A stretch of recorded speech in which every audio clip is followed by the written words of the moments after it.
Welcome to the All-Star Planning Podcast. My name is Kelsey, and this is the place where I talk all things teacher lesson plans. Today, I am talking about your lesson plan template. I personally have been through a few different lesson plan templates, and honestly, finding one that you like, that you enjoy, that's easy to read, is game-changing. It's that simple. I originally was writing lesson plans in a paragraph format, and primarily the reason for that is because when I was in college, I was learning how to write lesson plans from just general teachers, elementary teachers, not necessarily science teachers. I think that like science and math teachers are more into bullet points and graphs and tables as opposed to outlines and paragraphs the same way English and history teachers are. I may be completely wrong on that, but that's my assumption. So I was actually learning how to teach from lots of different people. A lot of them actually they had a history background. One of them specifically had a language background, like a communications, language, speech type background. I don't know exactly. It wasn't until the very end that my professors and the people teaching me were math and science people. So my templates kind of fit more of an outline place. And I started off my teaching experience, teaching career, absolutely hating lesson plans and thinking that they were worthless because I would sit and I would write them all up just like you're supposed to. So I would teach these lessons to my peers in college or to my students while student teaching. And I would have the lesson plan in front of me like everyone says you're supposed to, and I would just see this big paragraph, and then I'd have to sit there and kind of like skim the paragraph and figure out where I was, and it just didn't work for me. So I had this very negative attitude towards lesson plans and planning and just even the value of a lesson plan, because if you can't read the plan, then it's not really a good plan. It kind of sucks. So that was a big learning curve for me because nobody had presented me with a solution to my problem. I kind of just said like, I hate lesson plans, and they were like, yeah, everyone does. Probably because I didn't articulate it well, that the reason I hated them is because I didn't know how to read them while I was using them, if that makes sense. I could write them very well, like the format and the flow of standards and connecting those to objectives and then the process of everything. It made sense in my head, but once I got to actually teaching it, there's a lot of information on these plans, and it's kind of hard to fish out what you're doing, what needs to be done next when it's in a block of a paragraph. And, I tried to communicate that. It didn't land. So I was just stuck in this hatred of lesson plans, which makes sense, right? So I finally found a lesson plan template that works for me. It's so easy. It is a bunch of tables. They're numbered. There's 10 sections of the lesson plan, and they're very nicely labeled in bold of what happens when. And the clerical part of the lesson plan, that's what I call it anyway, with your learning target, your standards and skills, the vocabulary that the kids are learning, the misconceptions that they may have. I spoke about that in a podcast episode 15. I talk about misconceptions. You have all of those on the top of the lesson plan, basically. And then the bottom of the plan, which for me is actually section 9, is the stuff that happens. And I found that for me, as a science teacher, I'm not sure how well this would work for other subjects, but for me, it works for science.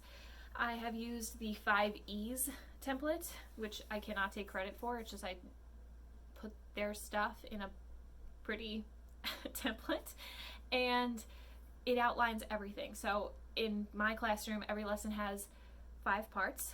The engaging part, where I get them interested, that's their do now. Then we have explore, where we talk about their do now. Sometimes it's a demo, and then we talk about the demo. It kind of depends. It changes from day to day. Then we have explain, which is my explicit teaching, usually with my interactive notebook, guided notes, and some type of presentation. Although that's not always the same, but that's kind of the gist of it. And then they have elaborate, where the kids are practicing whatever work we had just learned. And then last is evaluate, and that's kind of the exit ticket. So essentially, all of my lessons have the same 5 parts. But the important part about your lesson plan template, aside from the part that you can actually read it and use it, is the part where your plan sets you up for success. So I really like the quote, plan to succeed, because you can look at it one of 2 ways. The first, plan to succeed, is plan on your success. Don't plan on failing. Plan that you are going to be successful in whatever you do. I believe that in order to be successful, you have to plan for it. So it's kind of like that 2-sided thing, right? If you plan on succeeding, your plans will help you succeed. Does that make sense? Anyways, I'm not an English teacher, so I don't know the adjectives to describe all of this. All I know is that it makes sense in 2 formats. But anyways, when you have a good plan, in my opinion, this plan is going to plan for your success. And in terms of teaching and your evaluations, you want to plan in a way that's going to serve you for your evaluations. So for me, what I did very early on, knowing what the rubric was, I altered my lesson plan template to adjust for the rubric that I am graded on for my teacher evaluations.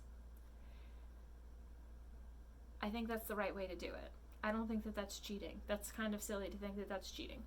I do very few projects in chemistry, but when I do, the kids get a rubric. So one of the projects is how big is a mole?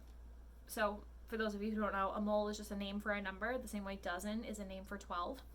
And I have them do this project. If I had a mole of basketballs, it would be as big as blank moons.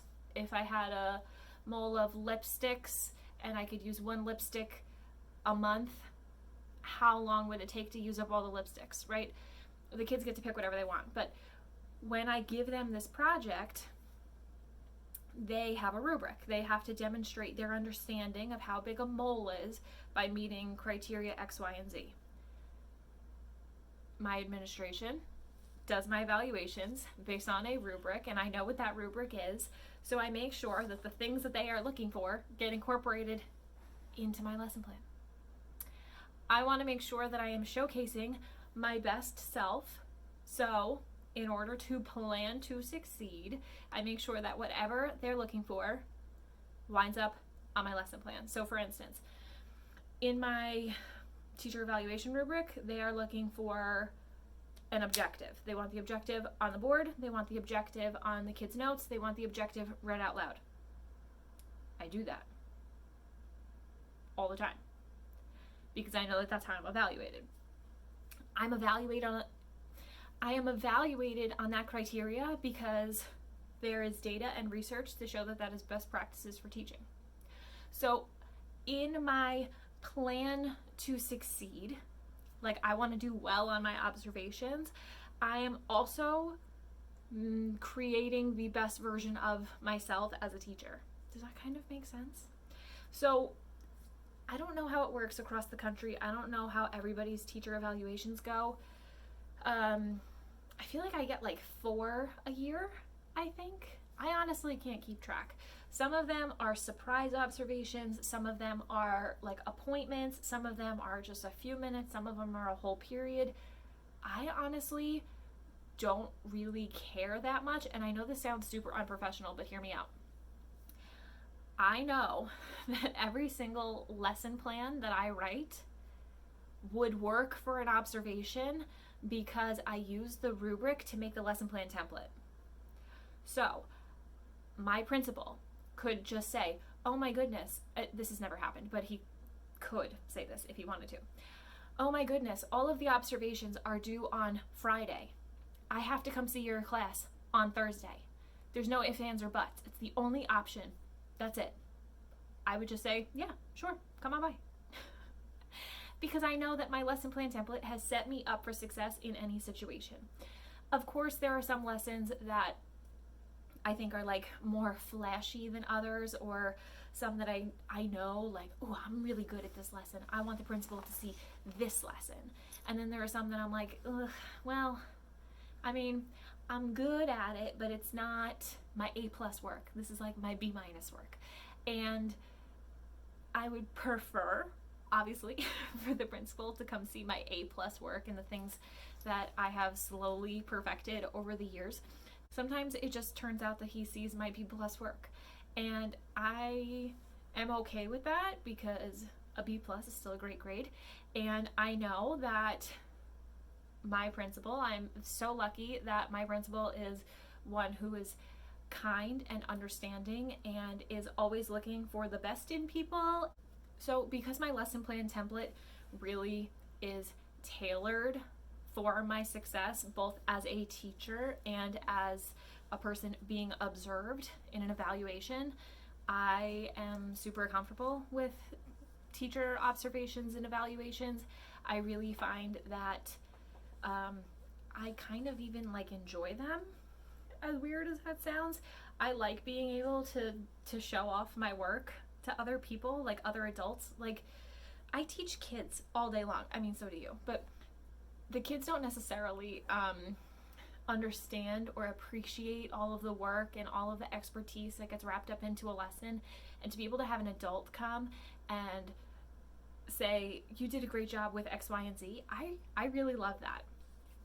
I love it so much. So the reason I'm able to sit back and appreciate an observation and the feedback that I get is because I'm super confident that 99% of my evaluations are going to go over well, simply because my lesson plan template is geared towards setting me up for success. So to any teachers out there that are listening and are maybe not entirely excited for an observation, which I don't really think, honestly, any teacher is excited for an observation, but any teacher who gets super, super, super nervous, here's number one. Your principal does not want to be the employer of a big dummy. Your principal, if they are looking for only negatives, they're not doing it right. They should be looking for both positives and things to improve, not negatives. They are not negatives, they're just areas that you can improve. So that's the first thing. Second thing is that if you know your rubric, which you should, you are entitled to know the rubric that they are evaluating you on, you should take that rubric and adjust your lesson plan template so that you are set up for success. Because you want to be a good teacher. You want to hit, in my case, the level 4 on the rubric, right? You want to be the best teacher that you can be. And according to whoever wrote the rubric, the level 4 or the A+ level or the highly effective or whatever category they name it, you want to be in that highest category. It's the same thing when you give kids a project. You tell them, this is 2 points. This is how you get a C. 3 points is how you get a B. And 4 points is how you get an A. So everybody aim for the categories where you get A's or where you get 4 points or where you're getting full credit. And you're showing me what you know. You want to do the same thing for your teacher evaluations. So take that lesson plan template, give it a facelift, upgrade it so that it matches the top tier category in your teacher evaluation rubric.